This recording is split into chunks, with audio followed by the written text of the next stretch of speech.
So moving on to think about consumption as a marker of social status. So how do we use consumption to position ourselves in the social hierarchy? And the key person here in terms of this idea is Thorstein Veblen and his book from 1899, The Theory of the Leisure Class. So Veblen pursued this theme and continued this theme that consumer items take on more and more significance as a way of distinguishing our social class. And he spoke about conspicuous consumption as a way of communicating social status. So overt, quite explicit, quite over the top forms of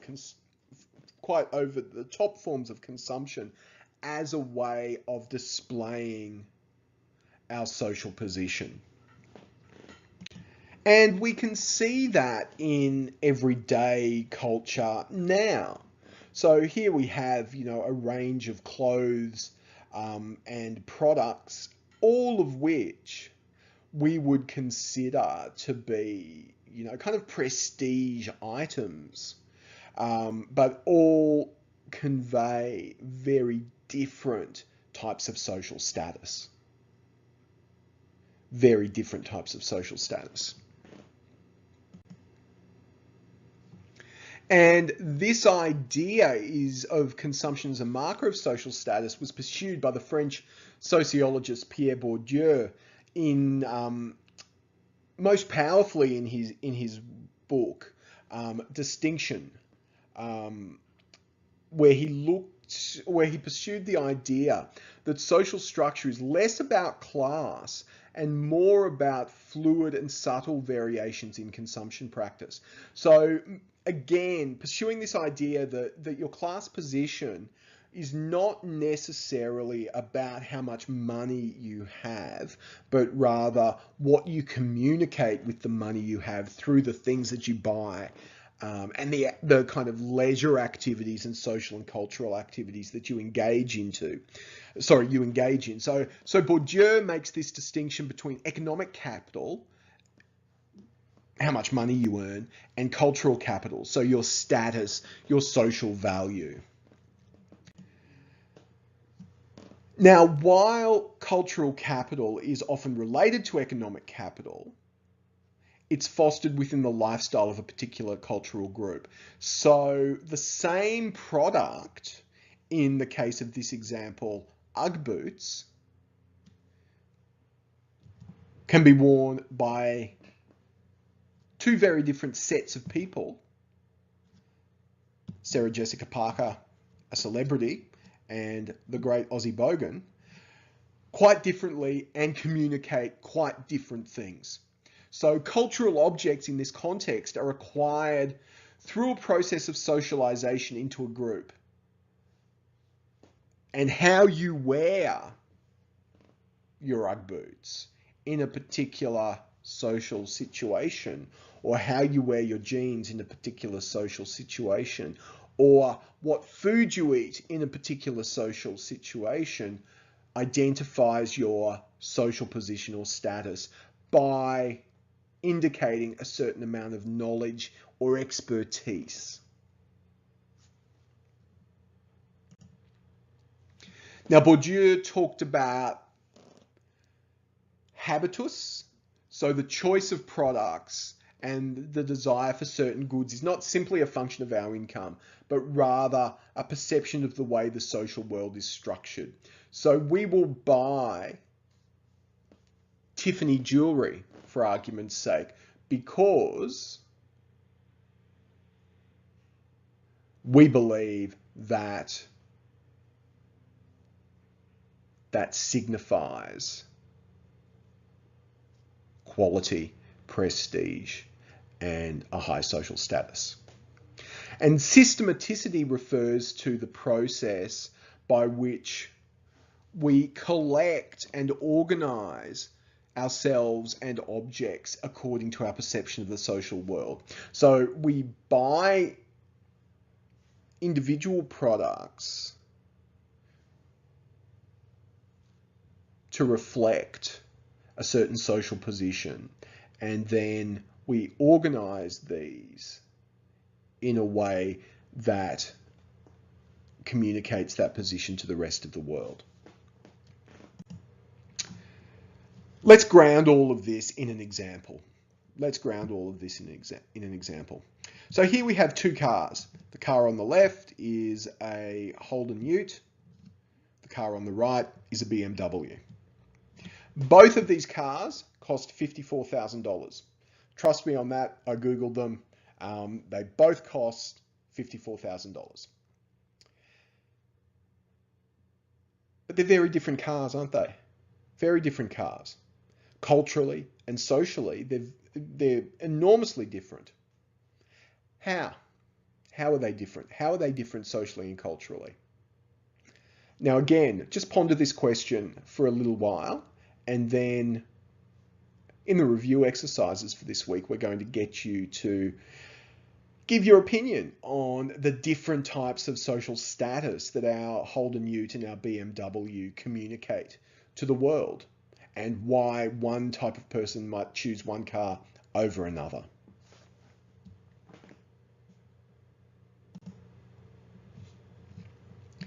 So we're in the realm of symbolic consumption. We're in the realm of symbolic consumption here.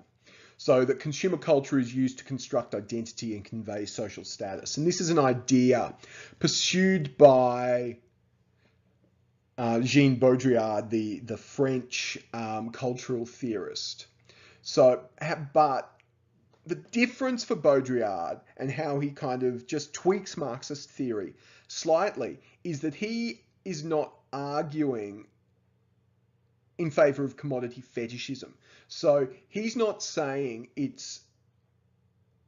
you've got to have certain products because they're inherently good. What he's saying is that you buy certain products or engage in certain activities because of what they mean. So our previous slide with the two $54,000 motor cars, you will choose to buy them or to choose to buy one of them because of what it means and what it signifies. So Baudrillard was interested in sign fetishism. So what we purchase or the activities that we engage in, what they communicate to the rest of the world. So, we can see the impact of this idea of symbolic consumption through the growth of counterfeit luxury goods. So, the classic, fake Louis Vuitton handbags, but also through the rise of branding and the power of branding to create prestige around a particular product. So that goes all the way back to our discussion of Apple. It's the Apple brand that signifies something, not necessarily what the Apple computer itself or the iPad or the iPhone can do.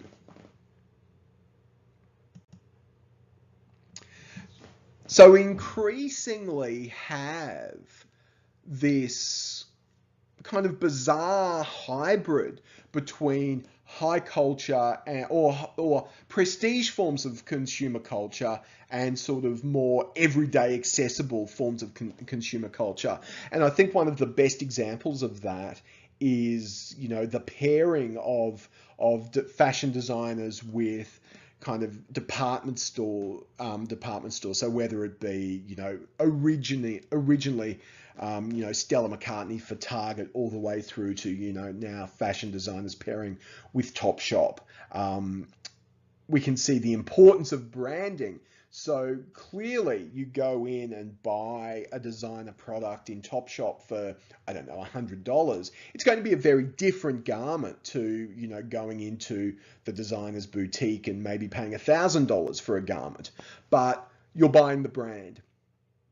And being able to wear the brand communicates to the rest of the world how you would like them to see you as a well-dressed, stylish individual.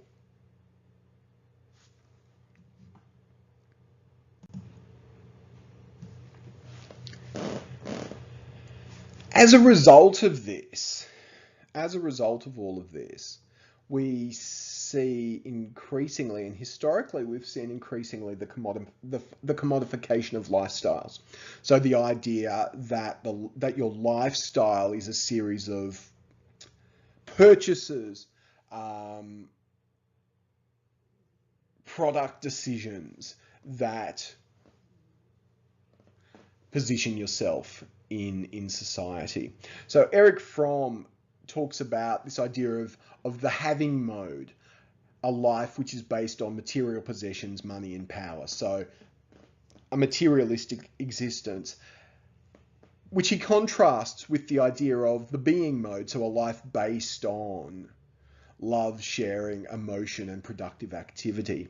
Now, the interesting thing is that because of the breakdown in traditional structures like family, religion, local communities, all the things that Marx was talking about, the having and the being mode have become conflated through the notion of lifestyle. So we adopt a particular type of lifestyle in order to communicate to the world that we have a particular set of emotions, a particular set of social values, a particular set of ethics, whether that be the hippie or, going back to the 80s, the yuppie. So in this way, lifestyles become a really important way of maintaining the status quo. So our lifestyle becomes yet another series of purchasing options, according to someone like Michel Foucault, that having and that being mode become conflated, and we buy a lifestyle.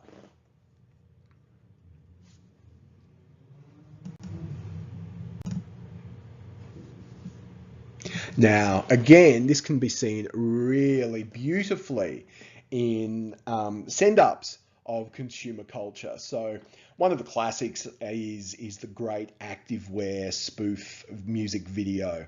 So if you want to understand how the commodification of lifestyle works and its power and all, but at the same time how incredibly facile it is. If you haven't seen it, and I doubt there are many of you that haven't, have a look at the classic Activewear music video.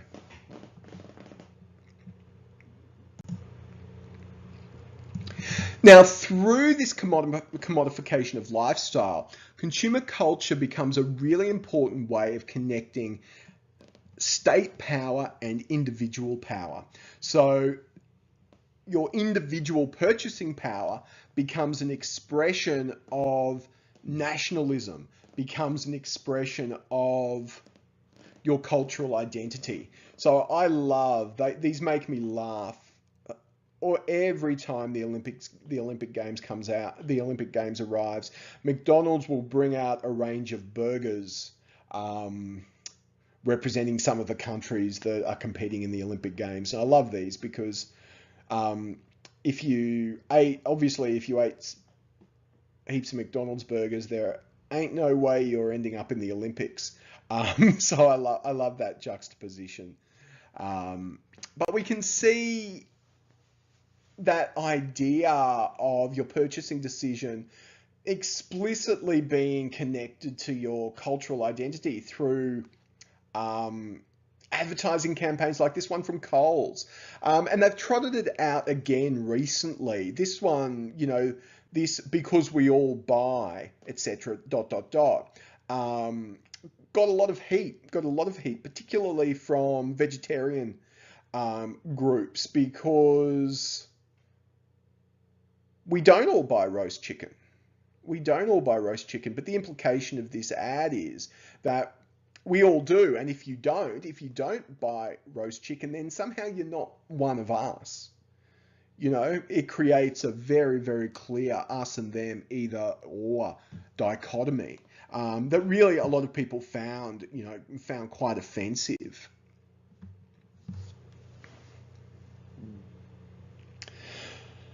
What I want to do now is leave those more critical perspectives, those perspectives that see consumer culture as more of a negative force and begin to explore in this last part of the podcast some of the more positive ways of viewing consumer culture, some of the theories which look at the ways in which consumer culture operates to empower people, or at least the ways in which people use consumer culture to empower themselves. So I want to begin our discussion of these more empowering approaches to consumption, these more empowering theories of consumer culture, by exploring Anthony Giddens and Ulrich Beck's notion of the reflexive project of the self. The reflexive project of the self. So Giddens and Beck argue that the growth of identity politics in the 1960s and 70s, so things like feminism, the civil rights movement, the gay rights movement, anti-consumption movements, the growth of environmentalism, the growth of organizations like Greenpeace, contributed to an increasing mainstreaming of social and cultural difference. So the struggles of people like Martin Luther King and civil rights activists in the States and Indigenous activists in Australia, the gay rights movement, which we can see, played out today in campaigns for same-sex marriage, feminism, which we have seen increasingly people announcing themselves explicitly as feminists again in the age of Donald Trump. What this visibility of social and cultural difference means is that little by little, those differences become more accepted, more part of mainstream society. Now, I'm not saying by any stretch of the imagination that, we're all sitting around holding hands singing Kumbaya. We know that. We know that's not the case. America has one of the world's great misogynists as its president. Australia does not have legal same-sex marriage. We're a long way from a perfect world, but at the same time, these are issues which we talk about. These are issues which we acknowledge, and we acknowledge gay, lesbian, bisexual, transgender, intersex people. We acknowledge the important role that Indigenous Australians have played in our society. Feminism and the growth of the feminist movement and the enormous strides that it has made for women are very visible in society. Now, what this acknowledgement and acceptance of social difference means is that participating in consumer culture is less about social control and more about an activity we consciously and consistently engage in. So we're never completely free, but we use consumer culture to simultaneously stand out and fit in. So our identity and how we use consumer culture to express our identity is quite a fluid and creative process. So we're still manipulated by capitalism. We're still exploited by capitalism. But within that overarching level of manipulation and exploitation, we have a relative degree of freedom and agency to use consumer products to express an identity. And I think the fluidity of our identities in modern consumer culture is demonstrated really beautifully in this Colgate toothpaste ad. It's kind of bizarre when you say it like that. But have a look at this ad. And one of the things that really intrigued me about this ad is the use of different identity positions to sell toothpaste. So the ad argues that no matter who you are, no matter how you want to dress up, no matter how you want the world to see yourself, if you use Colgate toothpaste, everything's going to be fine. So I think the really interesting thing is that the model in this ad, how seamlessly and uncontradictorily she moves between different identity positions, and it kind of makes sense to us. We no longer see ourselves in a particular way. We no longer see ourselves as having kind of a fixed, identity. Rather, our identities in modern popular culture and modern consumer culture are quite fluid, and our identities are things that we try on and take off and play with in a much more fluid way than we once did.